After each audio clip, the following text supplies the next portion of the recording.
From our studios at the corner of 8th and Walton in Bentonville, Arkansas, welcome to Saturday Morning Meeting, brought to you in part by Dun & Bradstreet Credibility Corp.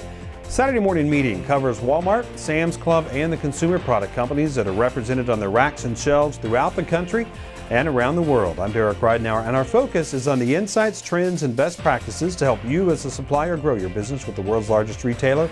Thank you for joining us, and coming up today, we'll be talking with Fernando Salido from IRI Worldwide, and reviewing the week's top news stories with me are Colby, Beland, and Andy Schuch. But first, the headlines.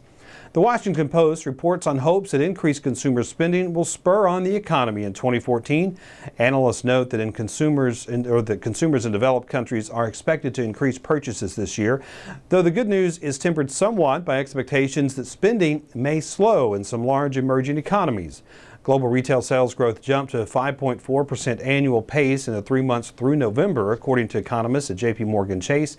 And in the United States, Morgan Stanley economists forecast that consumer spending rose in the final 3 months of the year at its fastest pace in 3 years. Independent liquor stores in Florida are gearing up to do battle with Walmart. Florida law currently restricts the sales of spirits to stores that specialize in liquor sales, according to Shanken News Daily. Grocery stores and other retailers are permitted to sell beer and wine, but cannot sell hard liquor. Walmart hopes to relax these laws, but faces a fight from liquor store owners who cite public safety concerns as a reason to keep the laws as they are. And another Florida story, Walmart made headlines this week when it announced its support for the Fair Food Program, an initiative that aims to provide better wages and protections to agricultural workers in Florida. Bloomberg Businessweek recently offered up an analysis of the news, noting that the cost of the initiative comes out to only about a penny per pound of tomatoes, and that Walmart stands to benefit from the good press this program has received. In 2013, Walmart received a lot of press for its efforts to open smaller footprint stores in urban areas as well as college campuses. Retail Wire reports that Target is now getting in on the act with plans to open a 20,000 square foot Target Express store near the University of Minnesota's Minneapolis campus. The Target Express properties are significantly smaller than the chain's 80,000 square feet City Target stores. The Seattle Times reports that Eastern European hackers were responsible for the holiday data breach at Target stores. The retailer's security precautions proved inadequate as hackers were able to download consumer credit card numbers and PINs, enabling identity thieves to use the cards to make fraudulent purchases. Analysts estimate that the data leak may cost retail stores and financial institutions $18 billion. And finally, 99.7 Now reports that for this past Sunday's NFC playoff game, 49ers head coach Jim Harbaugh refused to change his standard work wardrobe, which includes pleated khakis purchased at Walmart.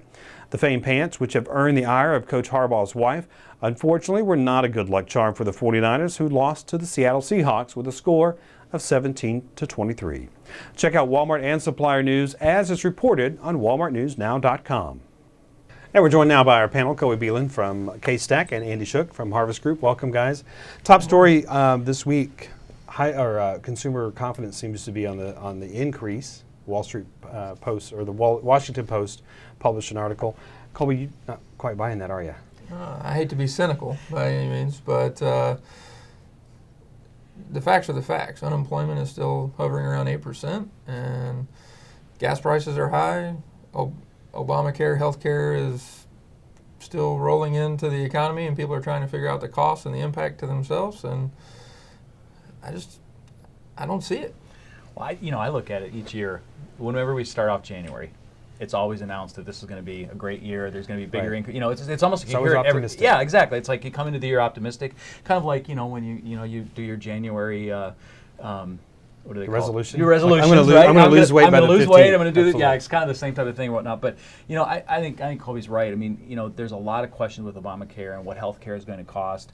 And I think we're going to realize a lot of that in October when some of these laws change and people are having to go into this program and the waivers expire. Yeah, I mean, and all of a sudden you're going to realize how much is this really going to cost me every month, and especially for the young people that are going to have to be signing up for it. So. And what's the timing of October? Oh, I believe that's the Christmas season, Yeah, isn't it? yeah, exactly. Right into that. Yeah. Although my kids, they don't usually spend that much money on me, so I don't know. Well, and this certainly impacts you. You've got kids that are now in that younger demographic and that age group that are having to get insurance as they get out of college. Yeah, and my son, he's getting ready to work for a company, so he's going to have the company insurance, so that's not going to be a problem. But you're right. I mean, they're right at that age where in their 20s, and they're going to be spending that money. At the end of the day, until you see businesses spending money, which we're Right. not, I don't think. And businesses are making some money in terms of stock market growth, Yep. and that could be problematic, right? Businesses are making money. Stock market has been in a bull market for at least 4 years now, and we know historically that bull markets correct themselves about every 6 years. So depending upon how you look at this, it could start slowing down this year or in 15. But if the stock market starts correcting itself and the people that are making money in the stock market Right. or have been making it, they may pull back. Businesses are going to pull back for sure. At the end of the day, it still comes down to businesses. Are they hiring? Are they spending money? Are they reinvesting in technology and buying new pieces of equipment that drives the whole chain? I don't see it happening. Yeah. Okay, let's see where this all comes out. Next story I wanted to talk about Florida or some liquor retailers in Florida and Walmart getting ready to go head to head over liquor and spirit sales. It seems odd to me that this is happening because Walmart already sells spirits and liquor in Florida. I think the issue becomes legislatively, can Walmart put a door between their existing store and the retail outlet? Andy? So you're saying what they want to do is they want to be able to sell it in the store, right? Right. So that the consumer doesn't have to go out of the store, around, open up a door, go in and get the liquor, and then Exactly. and then go out from there and whatnot. I think it's kind of a non-issue. It's really semantics. They're trying to lax the law and lax the rules so it's more convenient for their customer, right? Exactly. And not having to put in an extra register, and everything else. Although I will say this, I mean, when if you buy beer at Walmart or whatever, you got to make. And see, here's the thing: in Florida, beer and wine can be sold in the Can grocery be sold in chain. the grocery store, It's right. just spirits and liquor. Right, but you still have to find that aisle. If you ever had to, you look down the aisle and you have to try to figure out the age of the person and going, okay, can they sell me this or not sell me this? That's so true. I guess they're still going to have that problem at the store, aren't they? Well, they are, but the pushback in Florida is a public safety concern. They're concerned about teenagers or people under the age of 21 being able to actually steal the liquor, Right. go out and cause an accident, somebody gets hurt. But if Walmart put it inside the store, don't you think? I mean, do you think they're just going to put it on an aisle? I mean, it's a lot more expensive. Yet it's kind of like what they do with tobacco. I'm sure they're going to put it down as a certain row of registers Right. or something like that, and probably keep it out of the hands. Well, of the kids reality and is everything else. where Walmart has stores today, best case they're going to open up an access point, much like what we see at the store in Jane, Missouri, where they can go from the grocery side into the liquor side. Oh, and the back. access point. Oh, that makes And sense. so that's Yeah. that's what you would see versus what we see at the Sam's Club that's in Fayetteville, where you have to go completely outside and back through. I see it for Walmart as a labor savings. Yeah. Because now it's Convenience. easier. It's labor saving or labor cutting to the stores, better access for managers to get out there, but also more importantly, access for the customers who are coming in to buy something and do their shopping and only pick up a bottle of spirits or liquor, being able to do that Yeah. easily. Well, I know when I go to Florida on vacation, you go into the store, whatever supermarket it is, to buy your goods, then you have to go to a completely separate building. It wastes time and it's frustrating, especially when it's hot outside. Exactly. So we'll see where this goes. I think it's kind of a non-issue. I think I'm surprised that the liquor store owners there are actually combating this and trying to prevent it, but we'll see what happens. Next story I wanted to talk about is Target. Target has had a lot of press over the last several weeks, if not a couple months, with their hackers. But an interesting thing, kind of some positive news for them, they announced that they're going to be kind of going after Walmart on the Walmart Express side by doing Target Express and Target on campus. Andy? I think this was a long time coming. I mean, I think Walmart's success with their smaller format stores and with their express stores, you kind of seen Walmart follow with it. I don't think it's a surprise to anybody that this is happening right now.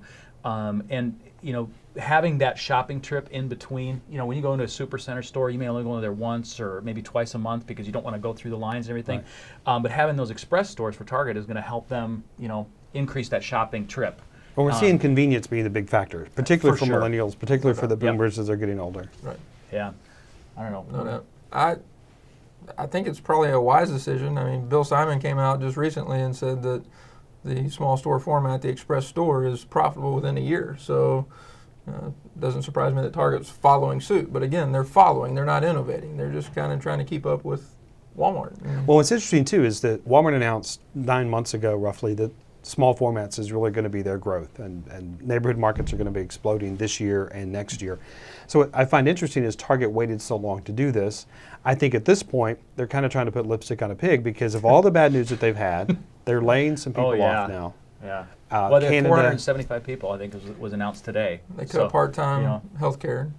Yeah, they cut all the part-time workers. Their Canadian stores are a disaster, not making any money. So they got to do something positive in the And they're still publicly traded companies. So, I mean, here's some good news. Certainly something they need as their fiscal year comes to an end, which is the end of, the end of this month. So, and all the analysts have, from a publicly traded standpoint, all the analysts have to go on is Walmart was profitable within a year, so this should be good for Target. Should be good for Target, even though they're not in the best situation at this point. All right, well, we're going to leave it there. Guys, thank you very much. And stay tuned. When we come back, we will have our conversation with Fernando Salido. He is the IRI Vice President, and we'll look forward to some trends that suppliers and retailers need to be aware of this coming year. We'll be right back.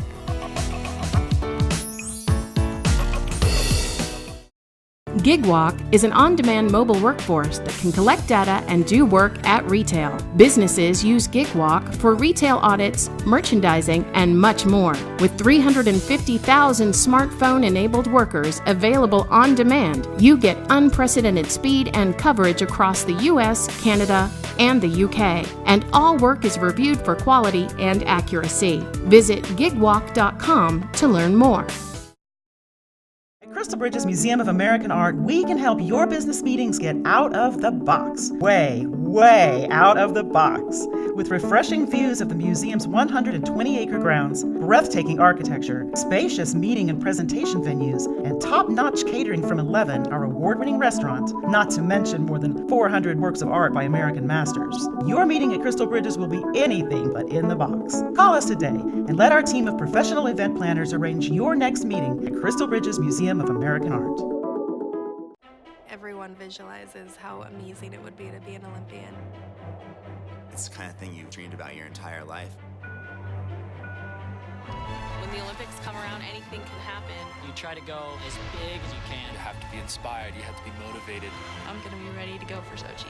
I am so excited to be headed to the 2014 Sochi Olympic Winter Games, bringing you exclusive coverage and representing Northwest Arkansas. It all begins February 6th, right here on KNWA. When the weather changes, your life changes. And that's why we're always tracking and monitoring the weather, and when it does get bad, we'll let you know about it, protecting the people that you care about.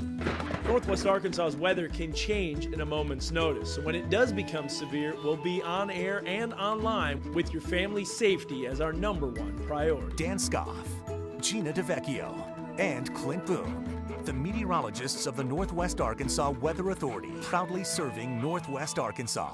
If you notice, we're called the Razorback Nation. Razorback Nation.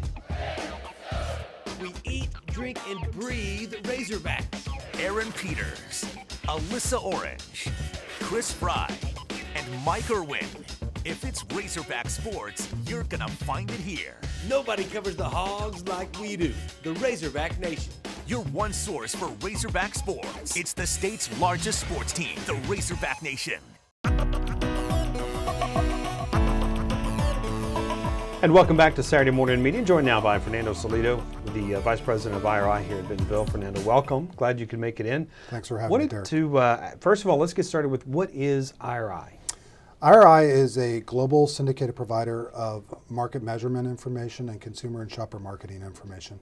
What we do is essentially capture retail sales from across the globe, including Walmart's retail sales, and manage that information back for CPG clients to better understand what's happening in the market, be it pricing, be it share, be it sales trends, as well as consumer and shopper information to understand what's happening with shopper trends. And then we have a consulting arm and analytics arm to round out what IRI provides suppliers and retailers. Okay, and CPG, just so everybody knows, is consumer packaged goods. Yes. Which is really what most of the suppliers that call it Walmart are. That's right. Okay. Kind of a tough Christmas for Walmart. They've had a kind of a rough year this last year. Mm-hmm. What are some key things that, as you look at the data now, that we learned from Christmas? Well, what I can share, which I obviously can only share so much information, but what I can share is that I've been looking at trip information over the past 13 weeks and 4 weeks to see how Walmart has been doing. And it does appear that Walmart did grow its trips to store during the holiday period. And trips means how often customers Product go trips that actual shoppers make to the store that we record through National Consumer Panel lists.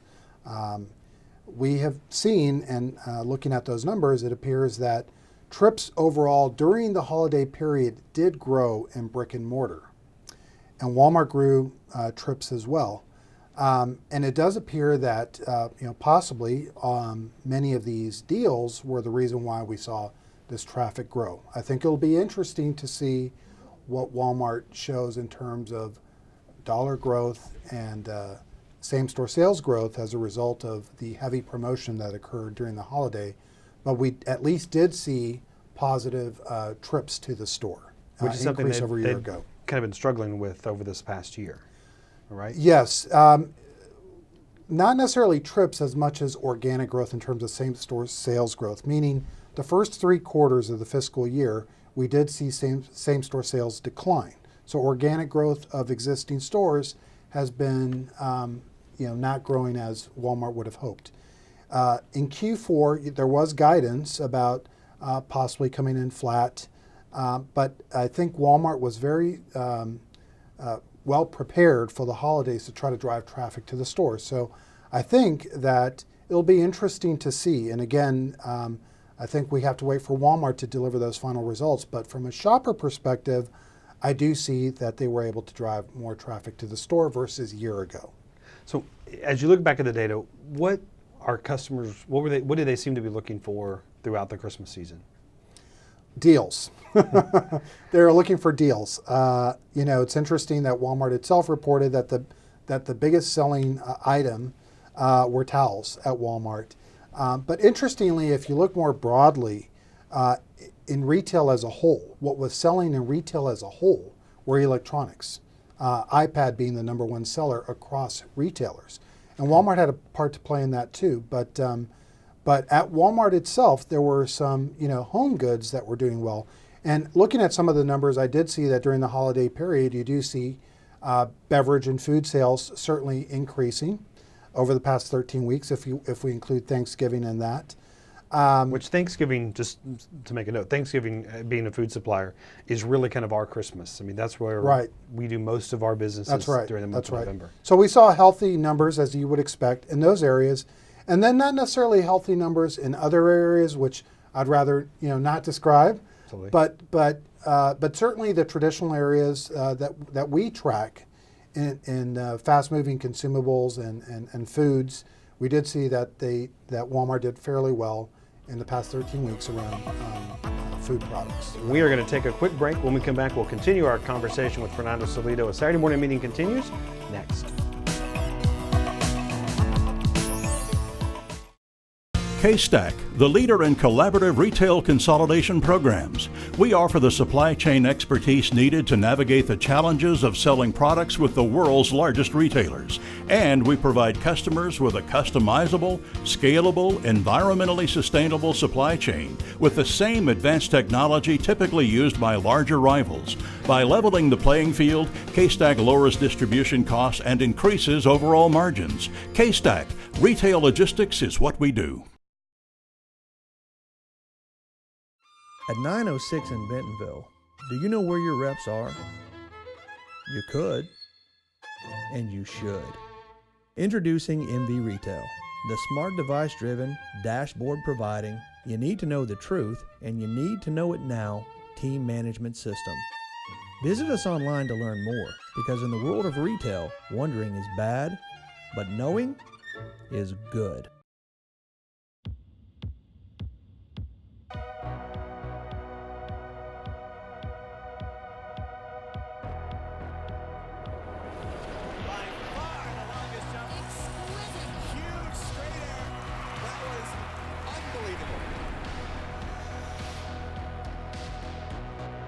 The 2014 Sochi Olympics begin February 6th here on KNWA. Don't miss a minute of our exclusive coverage as I travel to Russia to bring you the Olympics. When the weather changes, your life changes. And that's why we're always tracking and monitoring the weather, and when it does get bad, we'll let you know about it, protecting the people that you care about. Northwest Arkansas's weather can change in a moment's notice, so when it does become severe, we'll be on air and online with your family's safety as our #1 priority. Dan Scoff, Gina DeVecchio, and Clint Boone, the meteorologists of the Northwest Arkansas Weather Authority, proudly serving Northwest Arkansas. If you notice, we're called the Razorback Nation. Razorback Nation. We eat, drink, and breathe Razorbacks. Aaron Peters, Alyssa Orange, Chris Fry, and Mike Irwin. If it's Razorback sports, you're gonna find it here. Nobody covers the Hogs like we do. The Razorback Nation. Your one source for Razorback sports. It's the state's largest sports team, the Razorback Nation.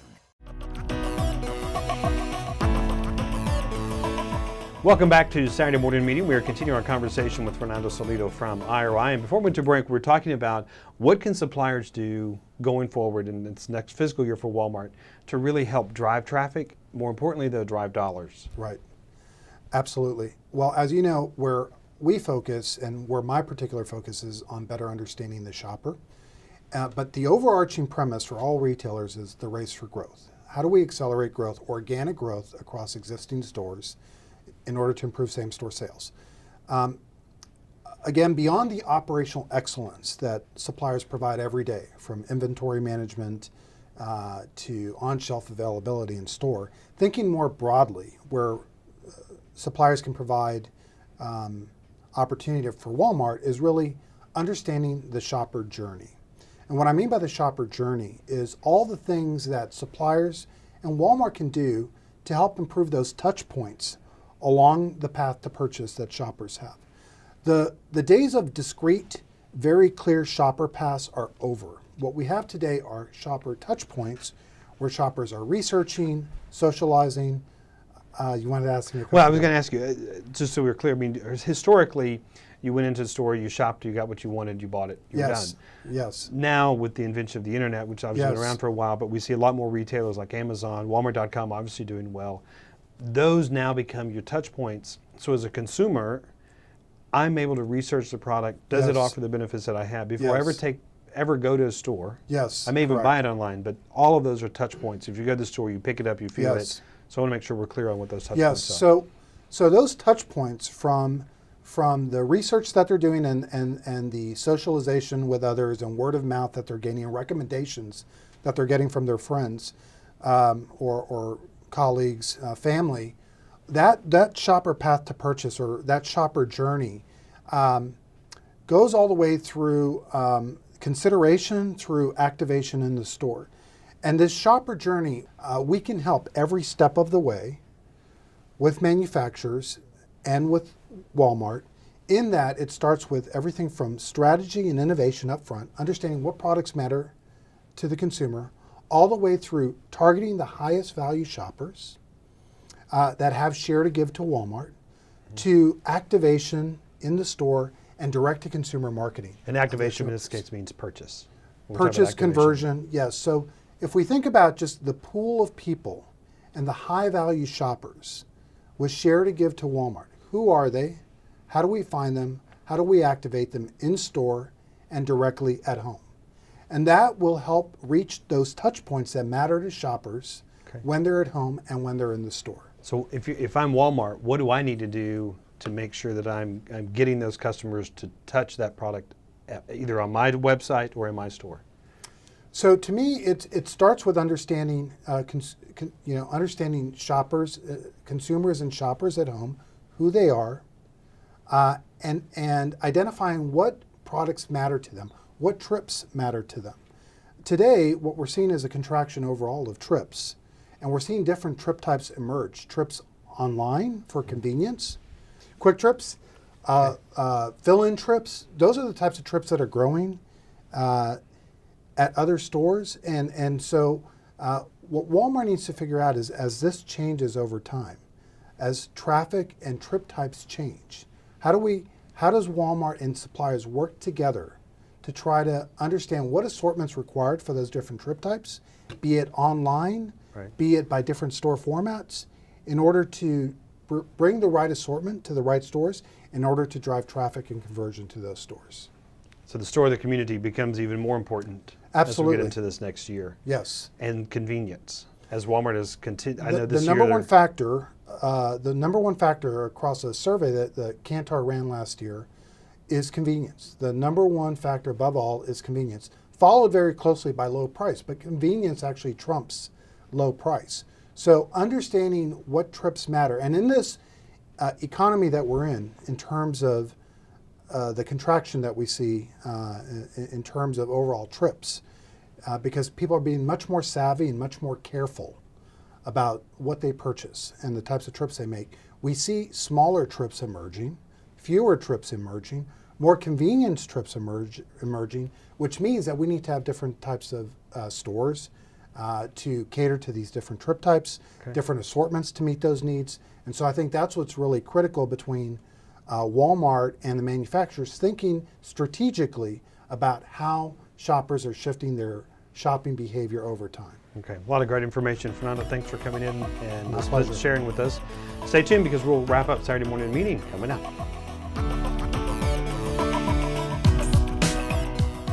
Bentonville Plaza, across the street from the Walmart home office, the best office location for businesses working with the world's largest retailer.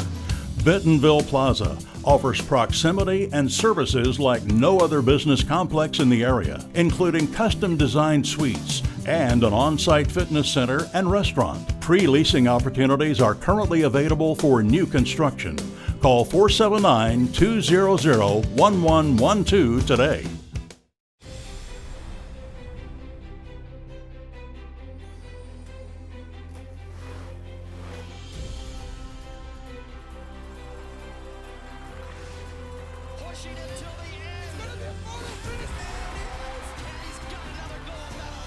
Stay tuned to KNWA because I'm headed to Sochi for the 2014 Olympic Winter Games. You won't want to miss any of our exclusive coverage from Russia. It all starts right here on KNWA February 6th. When the weather changes, your life changes. And that's why we're always tracking and monitoring the weather, and when it does get bad, we'll let you know about it, protecting the people that you care about.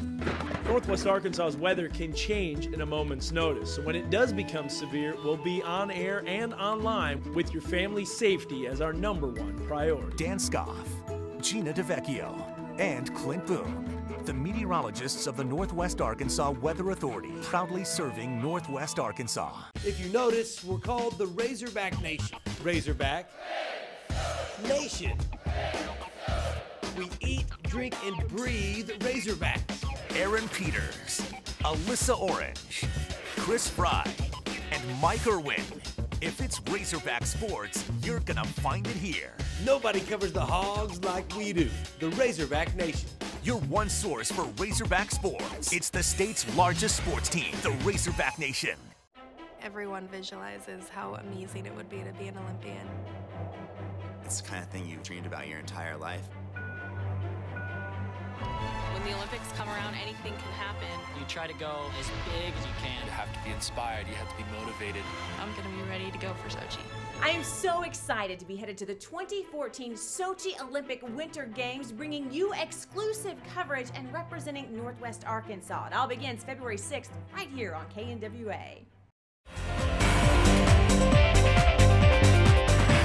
And our thanks to Fernando, Salido, and today's panelists as well. And as always, thank you for taking the time to join us. We would love to hear from you with your questions or comments. Please email us Saturday at 8thandwalton.com. And then please join us next week when our featured guest will be Matt Pfeiffer from Store of the Community, when we're going to talk about using promotions to get on the shelf, but more importantly, to stay on the shelf.